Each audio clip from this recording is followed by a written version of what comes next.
मुसल्लह अफवाज ने फौजी तनसीबात पर हमला करने वालों के खिलाफ आर्मी एक्ट और ऑफिशियल सीक्रेट एक्ट समेत तमाम मुतल्लिका कानून के तहत मुकदमा चलाने का फैसला किया है। Army chief general Asim Munir की ज़ेर सदारत कोर कमांडर्स इजलास में तय किया गया कि फौजी तनसीबात पर हमला करने वालों से कोई रियायत नहीं बरती जाएगी। मुजरिमों को पाकिस्तान आर्मी एक्ट और ऑफिशियल सीक्रेट एक्ट समेत तमाम मुतल्लिका कानून के तहत मुकदमा चलाकर इंसाफ के कटहरे में लाया जाएगा। ISPR के मुताबिक कोर कमांडर्स कॉन्फ्रेंस के शुरका ने मादरे वतन का दिफा करते हुए शहीद होने वालों को खिराजे अकीदत पेश किया। कॉन्फ्रेंस में कहा गया कि फौजी तनसीबात की तोड़ फोड़ पर मुश्तमिल मरबूत मंसूबे के तहत इदारे को बदनाम करने की कोशिश की गई। ये मंसूबा इदारे को रद्द अमल देने और उकसाने के लिए अंजाम दिया गया। कमांडर्स ने अफसोसनाक वाक़यात पर फौज के रैंक और फाइल के गम और जज्बात का भी इजहार किया। ISPR फोरम का सोशल मीडिया कवायद व ज़वाबित पर सख्ती से अमल दरामद की ज़रूरत पर जोर।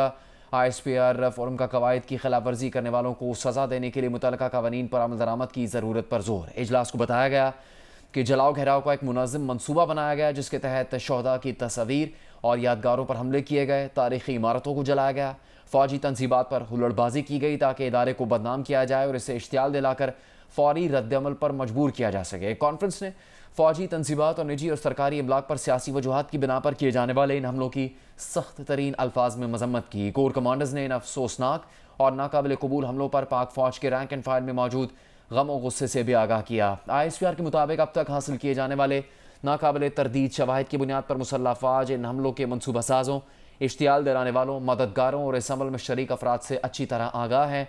इस सिलसिले में हक़ाइक़ को तोड़ मरोड़ कर पेश करने की कोशिश बिल्कुल बेकार है। कॉन्फ्रेंस ने मुल्क में जारी सियासी अदम इस्तेहकाम से निपटने के लिए तमाम स्टेक होल्डर्स के दरमियान कौमी इत्तफाक़ राय की ज़रूरत पर जोर दिया है।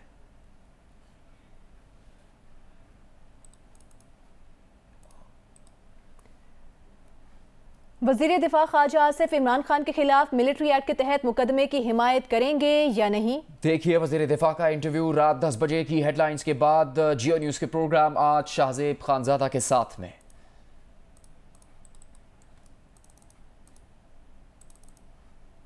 अभी आपको ये बताएं कि मुस्लिम लीग नून की रहनुमा मरियम नवाज का कहना है कि हमले जहां भी हुए इमरान खान की हिदायत पर हुए। इमरान खान ने लिस्ट बना कर दी थी कि वो गिरफ्तार हुए तो इन जगहों पर हमले करने हैं। मरियम नवाज का सुप्रीम कोर्ट के सामने PDM धरने से खिताब में उनका कहना था कि इमरान खान की गिरफ्तारी पर अवाम नहीं तरबियत याफ्ता बलवाई बाहर निकले थे। इलेक्शन होगा, अपने टाइम पे होगा, इंशाल्लाह तुम्हारे जाने के बाद होगा। शराफत से इस्तीफा दे दो और घर जाओ। इसके होते हुए पाकिस्तान के अंदर फ्री एंड फेयर इलेक्शन नहीं हो सकता। किसी को ता हयात जमानत, किसी को ता हयात नाअहली। अवाम के इस समंदर को देख के खुशी हुई या नहीं हुई? तुम्हें ये कौम बहुत बुरी तरह कटहरे में खड़ा करने वाली है।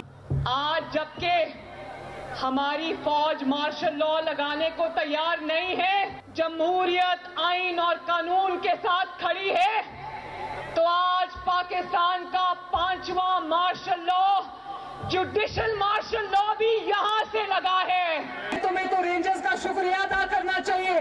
जो टांग तुम्हारी 6 महीने से ठीक नहीं हो रही, वो रेंजर्स ने 2 घंटे में ठीक कर दी। इसने टारगेट सेट किए हुए थे, इसने बताया हुआ था, अपने लोगों को लिस्टें बनाई हुई थी कि जिस दिन मेरी गिरफ्तारी हो तुम लोगों ने, ये है तुम्हारे टारगेट, तुमने यहाँ जाकर सीधे हमले करने, आग लगानी है।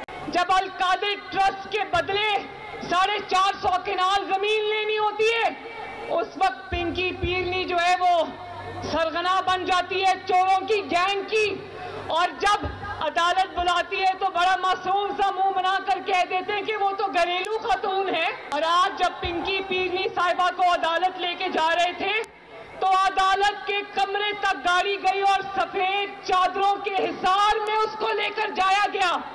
तुम्हारी घर की खातून की इज्जत है तो लोगों की, बेटियों की, बहुओं की, बहनों की, बीवियों की कोई इज्जत नहीं है।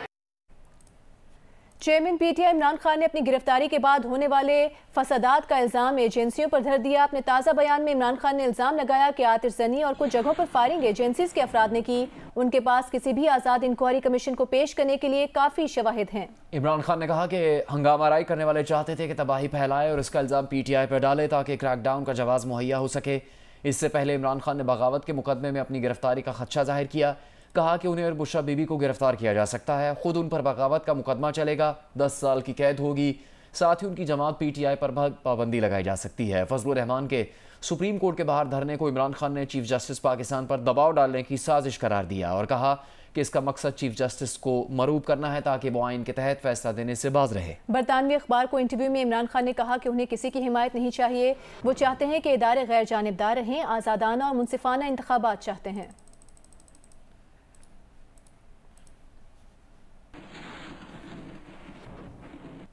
वज़ीर आज़म शहबाज शरीफ का इमरान खान के बयान पर रद्द अमल। कहा कि इधर उधर की मन घड़त बातें छोड़ें, शामिल तफ्तीश हों और अपनी करप्शन का हिसाब दें, बात खत्म। मौलाना फजलुर रहमान ने सुप्रीम कोर्ट के सामने धरना खत्म करने का ऐलान कर दिया है और सुप्रीम कोर्ट के सामने इस वक्त क्या सूरत हाल है, हमारे साथ मौजूद है हमारे नुमाइंदे हैदर शराजी। हैदर शराजी, क्या ऐलान के बाद लोग यहाँ से जा रहे हैं, क्या देख रहे हैं आप इस जगह पर? जी, सुप्रीम कोर्ट ऑफ पाकिस्तान के बाहर PDM की जानिब से आज एहतजाज किया गया था और मौलाना फजलुर रहमान ने आज इस एहतजाज को ख़त्म करते हुए कहा कि इस एहतजाज के लिए 2 दिन कबल कॉल दी गई थी और वर्कर्स तैयार रहें कि आखिरी 1 दिन के अंदर अंदर भी कॉल दी जा सकती है। इस वक्त मैं सुप्रीम कोर्ट के बाहर जहां मौजूद हूं तो ये जजेस गेट के साथ ही यहाँ पर यहाँ कंटेनर लगाया गया था।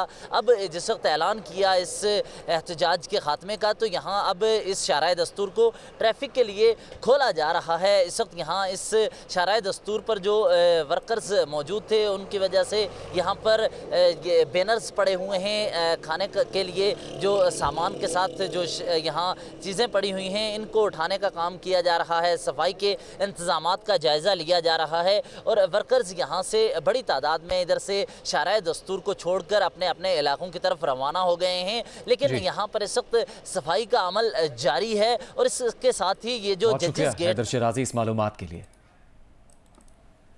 सुप्रीम कोर्ट के बाहर PDM के धरने से खिताब में मौलाना फजलुर रहमान ने कहा कि किसी को इंसाफ की जिम्मेदारी हो तो हर फरीक को एक जैसी तवज्जो देनी चाहिए। अदालत की कदर मंजिलत बहाल करना चाहते हैं। आज इस तारीखी इज्तिमा ने बता दिया फैसला आवाम को करना है। फजलुर रहमान ने कहा कि पंजाब और KP असम्बलियां ना तोड़ी जाती तो आज बहरान ना होता। आपने इस तरह बोलना है, आपने केस फलाह के सामने लगाना है। 10 कुर्सियों पे बैठे हैं, उन मुअज़्ज़ज़ कुर्सियों पर बैठकर न तुम्हें पार्लियामेंट की तज़लील की इजाजत दी जा सकती है, न तुम्हें अवाम की तज़लील की इजाजत दी जा सकती है, न तुम्हें किसी सियासतदान की तज़लील की इजाजत दी जा सकती है। अगर आप हमारी तज़लील करेंगे तो फिर तुम्हारे हथौड़े से हमारा हथौड़ा बहुत मजबूत साबित होगा। चीफ जस्टिस उमर अता बंदियाल ने रिमार्क्स दिए हैं कि सुप्रीम कोर्ट को सिर्फ आइन नहीं हालात को भी देखना है, इदारों का एहतराम करना होगा, बदतरीन दुश्मन के बारे में भी जुबानों को कंट्रोल करना चाहिए। अगर तफरीक ज़दा मुआशरा होगा तो इंतखाबात के नताइज कौन कबूल करेगा। उनका पैगाम है कि दोनों जानिब से अखलाकियात के आला मयार को कायम किया जाए। 4-5 दिन से जो हो रहा है उसे भी देखेंगे, बाहर के हालात देख रहे हैं, इसलिए फिलहाल समाज जल्दी नहीं रखना चाहते। पंजाब में आम इंतखाबात 14 मई को करवाने के हुक्म पर इलेक्शन कमीशन की नजरसानी अपील की समात में चीफ जस्टिस ने एक बार फिर हुकूमत और तहरीक इंसाफ को मुज़ाकरात का मशवरा दिया। मरियम नवाज की रिपोर्ट देखिए। सिर्फ आइन नहीं हालात को भी देखना है, इदारों का एहतराम करना होगा, बदतरीन दुश्मन के बारे में भी जुबानों को कंट्रोल करना चाहिए। पंजाब में आम इंतखाबात 14 मई को कराने के हुक्म पर इलेक्शन कमीशन की नजरसानी अपील की समात के दौरान chief justice of Pakistan justice Umar Ata Bandial के रिमार्क्स। इलेक्शन कमीशन के वकील सजील सवाती को मुखातिब करके कहा, 2 अहम चीजें फंड्स और सिक्योरिटी की थी। आज आपने दरख्वास्त में सुप्रीम कोर्ट के दायरा इख्तियार का पिंडोरा बॉक्स खोला है, ये आपके मरकजी केस में मौकिफ नहीं था। सुप्रीम कोर्ट के दायरा इख्तियार पर किसी और को बात करना चाहिए। इलेक्शन कमीशन की दरख्वास्त में अच्छे नकात हैं, बात गौर तलब नकात पर फैसला करेंगे। PTI के वकील बैरिस्टर अली जफर ने कहा, 14 मई गुजर गई, आइन का कत्ल कर दिया गया, निगरान हुकूमतें गैर आईनी हो चुकी हैं, अदालत अपने फैसले पर अमल करवाए। चीफ जस्टिस ने कहा कि हतमी फैसला हो जाए फिर अमल दरामद करवाएंगे। जल्दी तब करते जब मालूम होता कि इलेक्शन का वक्त आ गया, लोग जानों से हाथ धो रहे हैं, इदारे खतरात और धमकियों की जद में है, लोगों की सरकारी और निजी अमलाक को नुकसान हो रहा है। लोग आज दीवारें फलांग रहे थे, हुकूमत नाकाम नजर आई। चीफ जस्टिस उमर अता बंदियाल ने हुकूमत और PTI को दोबारा मुज़ाकरात करने का मशवरा भी दे दिया। कहा हुकूमत मुज़ाकरात की दावत दे तो अली जफर भी अपनी क़यादत से बात करें। अटॉर्नी जनरल मुज़ाकराती टीम को बाहर लाए। पुरतशद्दुद वाक़यात तशवीशनाक है। आइन 90 रोज में इलेक्शन का कहता है। आपके ख्याल में ये हम भूल गए हैं? आइन में 90 दिन है तो 90 है। 14 मई का हुक्म था तो 14 मई ही पर अमल होना था। इस माहौल में आइन पर अमल दरामद कैसे कराया जाए? अदालत ने इलेक्शन कमीशन की नजरसानी दरख्वास्त पर तमाम सियासी जमातों, पंजाब और KP गवर्नर्स और एडवोकेट जनरल्स को नोटिस जारी करते हुए समाअत 23 मई तक मुलतवी कर दी। नुमाइंदा खसूसी अब्दुल कयूम सिद्दीकी के साथ मरियम नवाज, जियो न्यूज, इस्लामाबाद। एक जानिब इमरान खान को खदशा है कि वो बगावत के मुकदमे में गिरफ्तार हो सकते हैं। दूसरी जानिब मुसल्लह अफवाज ने हालिया फसादात और उकसाने वालों पर मिलिट्री एक्ट का मुकदमा चलाने का फैसला किया है। अब सवाल ये पैदा होता है कि क्या इमरान खान का खदशा दुरुस्त है? क्या वजीर दिफा ख्वाजा आसिफ इमरान खान के खिलाफ मिलिट्री एक्ट के तहत मुकदमे की हिमायत करेंगे या नहीं? देखिए वजीर दिफा का इंटरव्यू रात 10 बजे की हेडलाइंस के बाद जियो न्यूज के प्रोग्राम आज शाहजेब खानसादा के साथ में।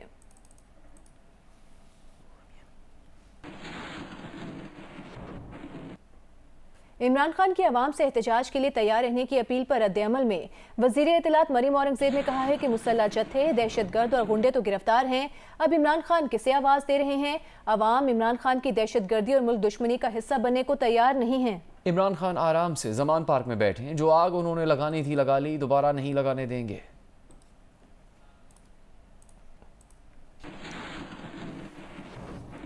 वज़ीर ख़ारजा बिलावल भुट्टो ज़रदारी ने कहा कि PTI सियासी जमात नहीं रही, शिद्दत पसंद तंजीम बन गई है। PTI को आखिरी मौका है कि वो फैसला करे कि वो सियासी जमात रहना चाहती है नहीं। अगर PTI सियासी जमात है तो पहले जलाओ घेराव की मजम्मत करे और माफ़ी मांगे। अगर वो माफ़ी नहीं मांगते तो चीफ जस्टिस या किसी के कहने पर अस्करियत पसंद जमात से मुज़ाकरात नहीं करेंगे। पार्लियामेंट के मुश्तरका इजलास से खिताब करते हुए बिलावल भुट्टो ने कहा कि पाकिस्तान इस वक्त जिस मुश्किल में है उसका जिम्मेदार हमारा हमसाया इदारा है। इलेक्शन ना कराने के जिम्मेदार हम नहीं, हमारा पड़ोसी इदारा है।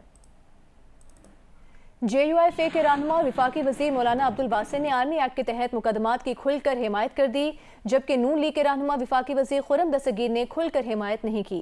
कैपिटल टॉक में इमरान खान के वकील हामिद खान ने कहा कि सुप्रीम कोर्ट के फैसले की रोशनी में आर्मी एक्ट के तहत मुकदमात नहीं हो सके।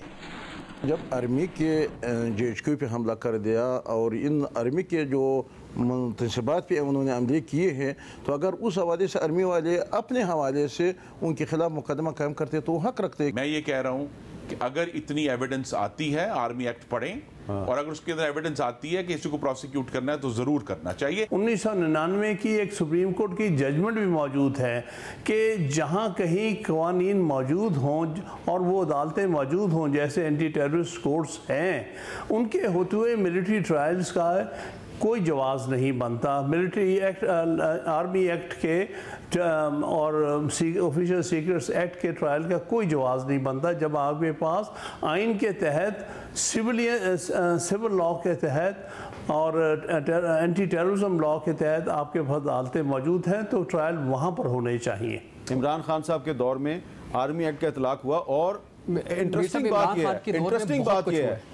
बात कि डॉक्टर शीरी मज़ारी की बेटी ईमान मज़ारी जो है वो उस नौजवान की वकील थी जिसको कि इमरान खान के दौर में आर्मी एक्ट के तहत सजा हुई और अभी तक वो उसकी रिहाई के लिए कोशिश कर रही है।